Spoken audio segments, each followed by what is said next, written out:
As we mentioned, Nikki Haley, former South Carolina governor, kicking off her presidential campaign today. But there are others potential, as you see the two declared, former President Trump and Nikki Haley there. The other woman on that list, however, potential 2024 candidate with us tonight. We welcome in South Dakota Governor Noem. Governor, thanks for being here. Well, thank you for inviting me. I appreciate it. It's on this day that another female former governor gets in this race. Have you made your decision? Oh, no.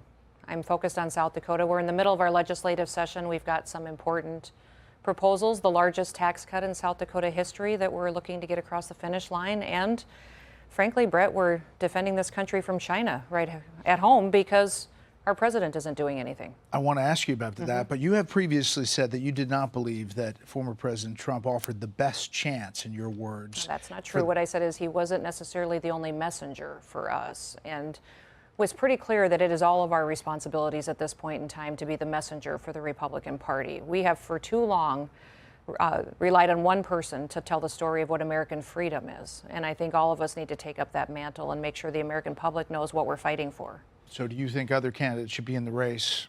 I think that that's what America is so special, and why it's so great is because we elect our leaders and the American public gets to make informed decisions. So this process at times is ugly and divisive, but hopefully we end up with a strong president in the White House, because God knows we need one. Well, the last question on this. Washington Post says tracking presidential candidates. Noem's team is already watching potential rivals on the national stage, with one advisor contrasting her with DeSantis. Governor DeSantis late last year, spokesman openly criticizing the Florida governor's record on abortion. Are you kind of creating a lane? When are you going to make your decision? I am really focused on my job, and I think what happens in this country too often is people focus so much on the next position they're running for, they forget to do their job that they have that day in front of them. Well, I want to ask you about your current job. You tweeted out today, South Dakota drew a blueprint for standing up to communist China, reject communist lockdowns, ban TikTok for government devices, block China from state contracts, protect our ag land. States must follow this blueprint. On the land, you are pushing a bill that's going through the legislature now that would essentially block foreign purchase? Well, it doesn't block them. A lot of states are just going with a flat-out ban and trying to push something like that through their legislature. What we're doing is setting up a mechanism by which we have a CFIUS board at the state level that allows some accountability. It allows a board of experts to come in and look at land purchases, and if it's a country that hates us, then they make a recommendation to the governor if that should move forward or not.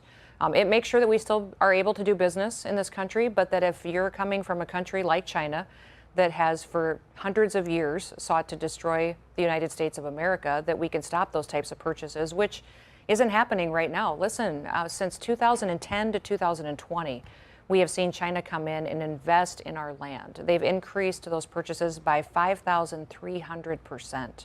They have billions of dollars worth of assets here in this country, and they're looking to control our food supply. For the farmers who are concerned that this is going to hurt their business, there's a couple of them who've spoken out. A farmer in South Dakota for the Corn Growers Association said he was concerned that there would be states with a patchwork of state laws turning away countries that farmers actually normally engage with, and perhaps this is a better situation for the federal government to handle. Well, the federal government's not handling it. If you look at that instance that happened up in North Dakota, where China came in and bought up some of the land that was near their Air Force base, the federal government did not address that situation. In fact, they said that their hands were tied, that they couldn't do anything about it. You know, I am a farmer. I've spent my entire life earning my living from farming until I got into government. I also served in Congress and was on the committee that negotiated our trade agreements, that worked on making sure we had markets open to our farmers and ranchers so they could feed the world. That is why I've taken the approach that I have in proposing this board, that we have some people with the expertise and the discernment to look and evaluate every single purchase that comes from a country like China and go through that recommendation process, and then the governor has the ability to say yes or no. If it's bad for our country, and if it allows them to get an asset that's close to one of our national security bases, such as we have in South Dakota with Ellsworth Air Force Base, that we have the chance to reject that and not let it move forward. Listen, Ellsworth Air Force Base in South Dakota is going to be the home to the B-21s, the next generation bomber that will protect this country far into the future. It's important that South Dakotans and the country takes seriously our responsibility to make sure China can't set up shop next door and conduct surveillance on us. And obviously we heard from the governor of Montana and officials in Alaska, but your take on the shoot down of what we've seen so far, 4 of these things. We don't know 3 of them. No, we don't. And that's what is such a disgrace from this White House. In fact, we just had updates from the White House earlier in the last 24 hours that said, yes, we have shot down some items. We don't know what they are. We don't know what they have on them as far as capabilities, and there could be thousands more. That's the extent of the clarity that governors have gotten from the White House and from the Department of Defense. So it's shameful and it's neglectful of what this country should be doing. Let me ask you one more question about policy. You banned gender-affirming care for transgender individuals under the age of 18, signing this bill titled Help Not Harm. It got pushed back from places like the ACLU and other places saying that it is harmful for transgender kids.